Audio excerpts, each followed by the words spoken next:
So I'd thought about reviewing Countdown here for a while, and it wasn't until I got it all out of storage I remembered I was actually missing a few pieces, namely a long ramp, one of two small guns, and one of three small ramps. So I was going to scrap the review entirely. I mean, would you trust a movie review if the person hadn't seen the whole film? You know, a restaurant review where they'd only picked at a few parts of their meal? What's the difference here with toy reviews? But after some thought I decided, it doesn't really matter. If I can still enjoy Countdown with pieces missing, you can still enjoy the review. And hey, if you can't, I suggest that you just go find a pube in your soup. So first up, a wee look at the Micromaster himself. I'm loving that blue face against the grey, red and white body. Those chunky tyres, he feels more substantial than a regular Micromaster. With just a few twists, Countdown turns into a moon rover. Do you think a Microman would fit in there? Well, you know what, we'll never find out. It's nice though, I like the upholstery and the radar dish is a nice little touch. The rocket base itself is the main attraction and it feels very unique. When do you ever get this kind of thing?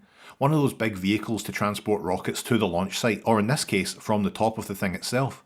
There's a few places for Countdown to sit and pretend to be working, and there's also a lift so you can access the compartment in the rocket as well. Is that not the most adorable thing you've ever seen?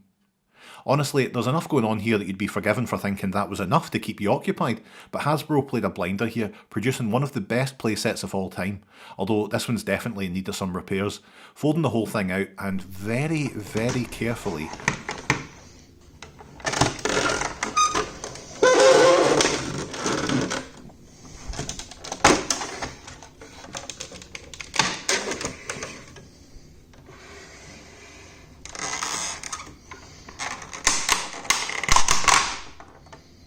opening these side flaps, we're a few accessories away from an incredible night out.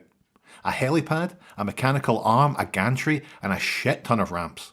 Now remember, I'm missing some ramps here, one at the back and one at the side that I've craftedly replaced, so you'd never really notice it, but imagine we had them all, it would be incredible. The rocket even opens up to become a bunker or something, a silo, who knows, but it connects to the helipad and that's bitchin'. Honestly, whack a few other Micromasters in here and you're set for life. So much sculpted detail and that sticker work, mwah! Nothing will transport your imagination like the inside of this playset, and that sounds like hyperbole, but I've never been more serious in my life. Even bringing in a few other playsets, Countdown remains a centrepiece of any collection, and there's just so much to love. I do wish I had that back ramp.